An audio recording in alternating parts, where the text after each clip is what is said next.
আলোচনা কৰা, উপলব্ধি কৰা, অনুধাবন কৰা,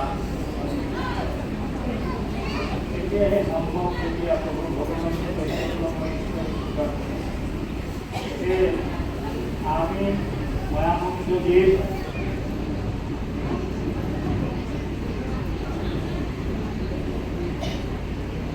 চৈতন্যময় প্ৰভু ভগবানଙ୍କର কৃপା বিচাରି মহাপ্ৰভু মাধবদেৱৰ একাকীত্বৰে আজি এই অনুষ্ঠান হৈ আৰম্ভ কৰিবলৈ লৈছোঁ। আপোনালোক সকলোৱে সহযোগ কৰিব বুলি সেৱা কৰিছোঁ। কৃষ্ণ হৰি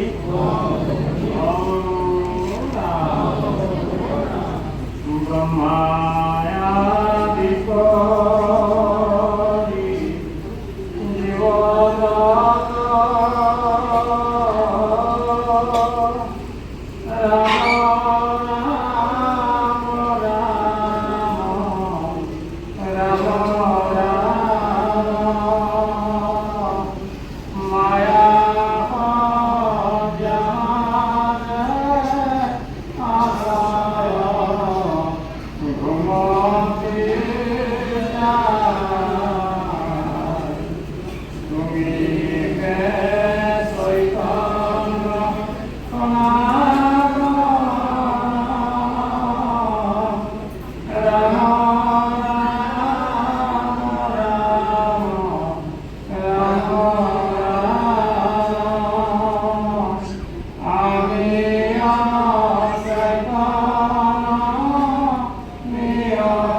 নমঃ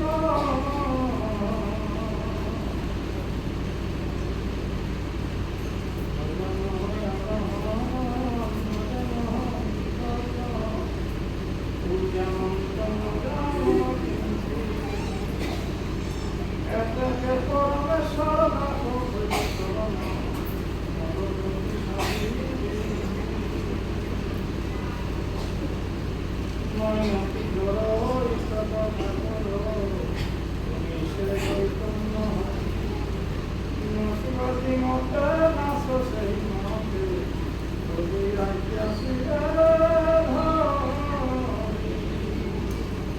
নাচি মতে নাচ সেই মতে যদি আইয়াছিলা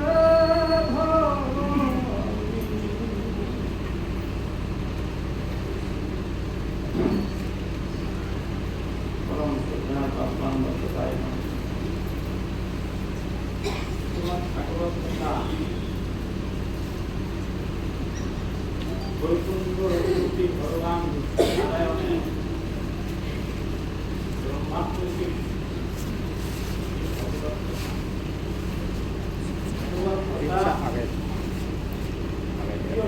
লাগে বুঝব লাগে বুঝব লাগে এই কথা যেকোনো এখন মন্ত্র করলে তার উপকারিতা প্রয়োজনীয়তা সম্পর্কে জানিত লাগে ভাগবত গ্রন্থ আজ গোটেই বিশ্বব্যাপী গোটেই দেশব্যাপী প্রচার হয়ে আছে আমি কথা ভাগবত শব্দ করে বুঝাইছে ভাগবত শব্দতে এই কথা উল্লেখ আছে যে ভাতি সর্বলোকেষু ভা মানে হচ্ছে প্রহর ভাতি সর্বলোকেষু এই ভাগবতের সমস্ত লোক সমস্ত জীব প্রহরিত করে আলোকিত করে কিভাবে আলোকিত করে জ্ঞানের আলো দিয়ে এখানে ভা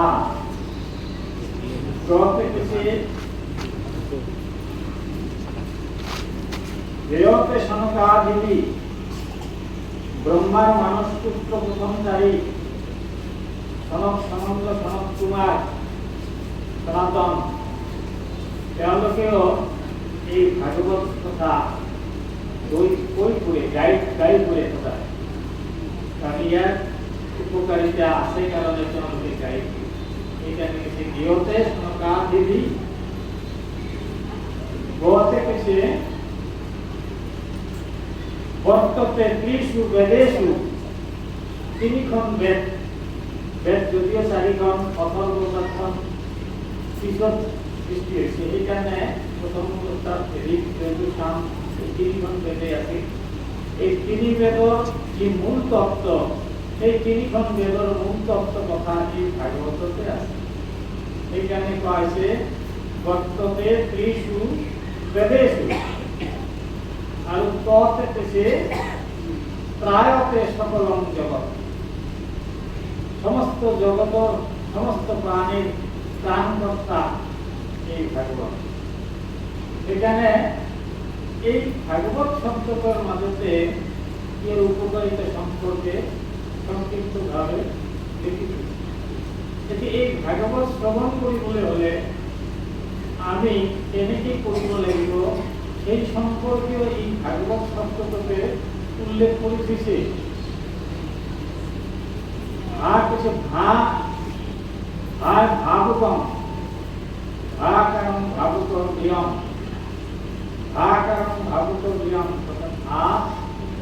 ভাবুক হব লাগিব ভাগবত বুঝিবলৈ হলে ভাগবত উপলব্ধি কৰিবলৈ হলে ভাবুক হব লাগিব এক নম্বৰ আৰু এইটো কথা চিৰসত্য যে যিকোনো কাম কৰিবলৈ যাওঁ যিকোনো ক্ষেত্ৰতে হওক আমি এটা কিবা বস্তু সৃষ্টি কৰিবলৈ হলে প্ৰথম ভাবিব লাগে ভাবনা চিন্তাৰ বাবে উপায় আমাক ভাবিব আমি ঠিক কৰিব লাগিব সেইকাৰণে ভাগবতম ব্ৰত হৈছে জ্ঞানোদ্ভৱ কাৰণ জ্ঞানোদ্ভৱ এই ভাবুক হৈ ইয়াক শ্ৰৱণ কৰিলে জ্ঞান উদ্ভৱ হ'ব কেনেকুৱা জ্ঞান উদ্ভৱ হ'ব তৃতীয় আসত্তৰ বয় কৈছে বৈষ্ণৱী জ্ঞানম কাৰণ বৈষ্ণৱী জ্ঞানম বৈষ্ণৱ জ্ঞান হ'ব বৈষ্ণৱ জ্ঞান হলেও নহ'ব আৰু কি হ'ব লাগিব তৎকাৰণ তত্ত্ব দৰ্শন কৈছে তত্ত্ব দৰ্শন কৰিব পাৰিব লাগিব। গতিকে ভাগৱতৰ আখ্যানে ভাগৱতৰ যিবিলাক আখ্যান এই আখ্যানবিলাক তত্ত্বমূলক, ইয়াক তত্ত্বৰূপে আমি বুজি পাব লাগিব, তেতিয়াহ'লে ভাগৱত শ্ৰৱণ কৰাটো আমাৰ সফল হ'ব। কেৱল কাহিনী আকাৰে পঢ়িলেই উপলব্ধি তত্ত্ব আমি বুজি নাপাম। যাৰ কাৰণে আমাৰ মাজত কি হয়, ভাগৱত শ্ৰৱণ কৰি ৰাসলীলা পঢ়ি প্ৰেম লীলা পঢ়ি কাম লীলাত আসক্ত হয় মানুহ। ৰাসলীলা যেতিয়া শ্ৰৱণ কৰে, ৰাসলীলা শুনি গৈ কাম লীলাত আসক্ত হয়, তাৰমানে তত্ত্ব বুজি নাপায়। সেইকাৰণে তত্ত্ব বুজিব লাগিব, তত্ত্ব নবুজিলে নহ'ব। সেইকাৰণে মাধৱদেৱ গুৰুজনে নাম ঘোষাত লিখিলে, মাধৱে কলংকৰ অৰ্জুনত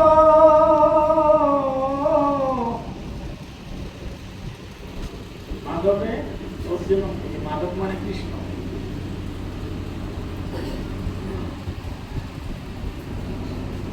শুনে আৰু তত্ত্ব, কি তত্ত্ব বুজিলে? এই ভাগৱতৰ তত্ত্ব তত্ত্বৰূপে বুজিবা। তুমি মোক এনে সখা বুলি ক'লে নহ'ব, তুমি মোক তত্ত্বৰূপে বুজিব লাগিব। মই তোমাক সখা নহওঁ, মই এটা তত্ত্ব, এটা ৰহস্য।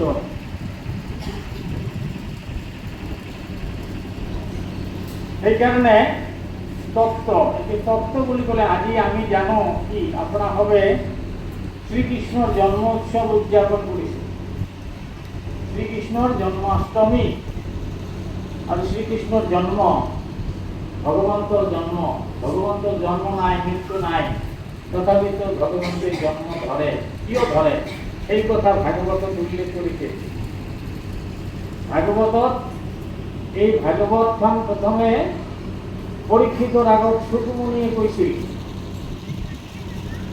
তেতিয়া ৬০,০০০ ঋষি আছিল, ঋষিমুনি।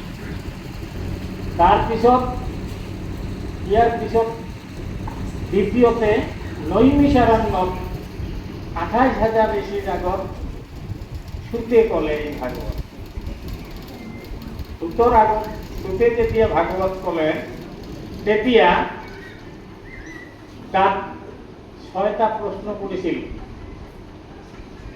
সৌনকাদি ঋষিসকলে ৬টা প্ৰশ্ন কৰিছিল। প্ৰথম প্ৰশ্নটো আছিল কি? প্ৰথম প্ৰশ্নটো আছিল, কি কৰিলে জীৱৰ কল্যাণ